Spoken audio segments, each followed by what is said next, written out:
everybody, and welcome to this short video with myself and Ben. And we are actually going to talk to Ben about how to approach a tricky, let's say, part of repertoire. And this happens, doesn't it, sometimes, Ben? You're giving there's a knowing look. You might find something, if you're out there and you're playing clarinet, you might be going through your exams and there might be a particularly tricky few bars, or you might get thrown something in a session and you don't have a great deal of time to worry about it. But we've picked an example here. Maybe you can explain what it is and what it's from, and then maybe walk us through some of the things you would look at to help yourself prepare for that. Yep. So this is from a piece by the Finnish composer Kaija Saariaho. The piece is called Figura. It's for solo clarinet and small ensemble. And it's, well, actually this is an example of a piece where I haven't had as much time as I would like to prepare, which really sort of highlights practicing really efficiently the bits that actually need the attention. There's this very common practice mistake of practicing the things that you enjoy playing, but which is great, of course, fun. But yeah, so when you haven't got so much time, it seems like common sense, I think, to really hone in on what you know is going to need work. And sometimes actually knowing what that is will come from listening to the piece or just looking through the score. If you know the clarinet well enough, you'll have an idea just by looking at what is fast or what is technically going to be quite tricky. So I've isolated this passage here at figure 10, which looks quite a handful to me. And so I'm a big believer in slow practice. I think everyone should be. But slow practice combined with really strong musical intentions. So those musical intentions will often come from listening to the recording. I think if there is a recording, that's a great place to start. If you don't know what sort of sound you're trying to create, or what the style of the music is, or even more generally what the mood of the music is, then it's already quite difficult to sort of organize the notes on the page. I think you make life a lot easier for yourself by just knowing the music, which you can do without the instrument. We've got so many amazing possibilities with technology to listen to music really cheaply or indeed for free.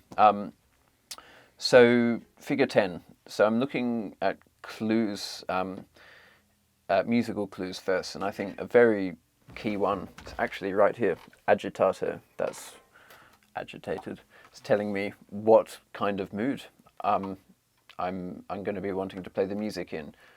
Obviously, I can see it's quite fast, so I'm looking for patterns. So I'm seeing this triplet figure is coming back quite a bit. So I'm thinking about how that relates rhythmically. That's a really important thing to be doing in slow practice. How the rhythm, how the tricky rhythms are framed by other things. So I see that it's in 2/4. I'm going to be really clear about where the beats fall, again, to make life easier for myself. And that's the first step in making this not just seem like a flurry of black notes on the page. Actually, there's some framework to it that we can work with. The next thing, so I'm really looking for all the clues. Dynamically, there's not much. All the information is really in the first bar, mezzo forte, crescendo forte. Again, that's giving me a big musical clue. And then beyond the notes themselves, which, as there are quite a few, that should be definitely worked out in a slow tempo.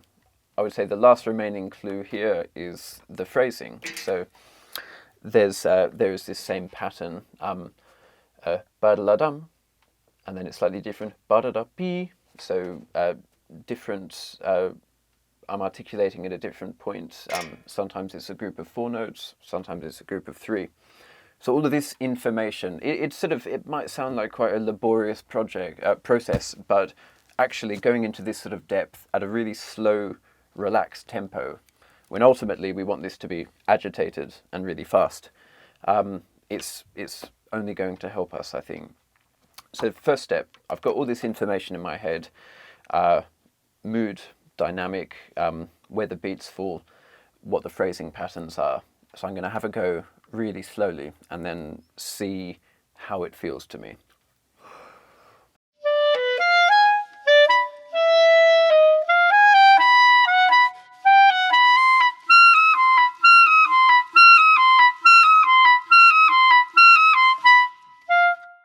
So that's manageable at that tempo, but I know from having prepared the piece that the tempo's a lot closer to crotchet equals 110, which is significantly faster than that.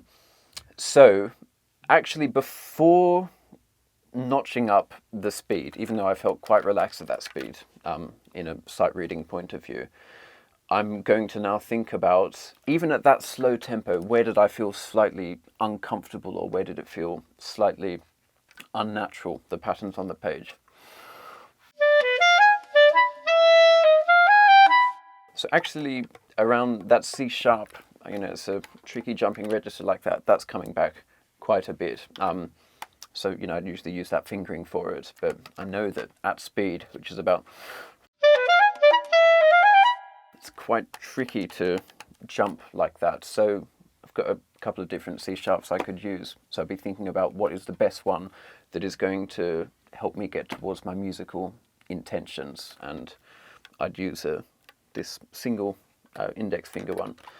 So I'd then find it quite useful to be marking in my own sort of personal fingering notation that makes sense to me, which C sharps I'd be using and when. This one here, I'd probably go back to the normal one. So it's always relevant to where you're coming from, of definitely, course, isn't it? Yeah, definitely. Okay, that's good to know. Yeah. Yeah.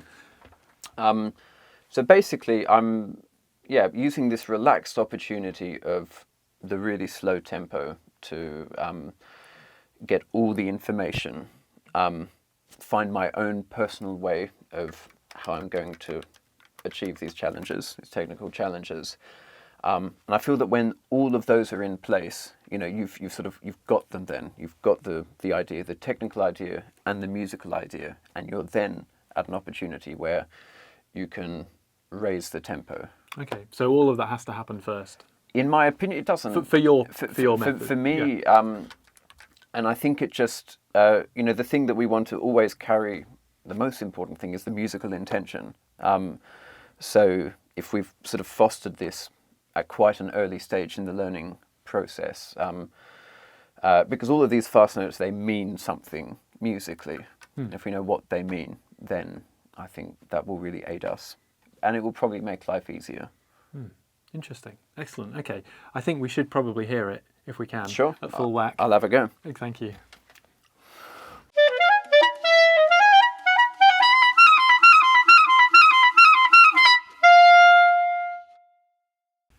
Cool. So I think hopefully you found that useful. Obviously this is just one example, but we wanted to pick something that a lot of us would be panic-stricken by. And I'm glad to know that at least Ben has to think about it. It doesn't just come rolling out the fingers, which is always good, isn't it, for us out there? So I think to surmise, if we can, it's breaking down the clues that are there within the music, maybe listening, as you've said. Definitely listening, yeah. And the intention of the music as well. Building your roadmap using any of those fingerings that might be relevant at the pace in terms of where they are, and you're notating things up as well on the page physically in a way that makes sense to you.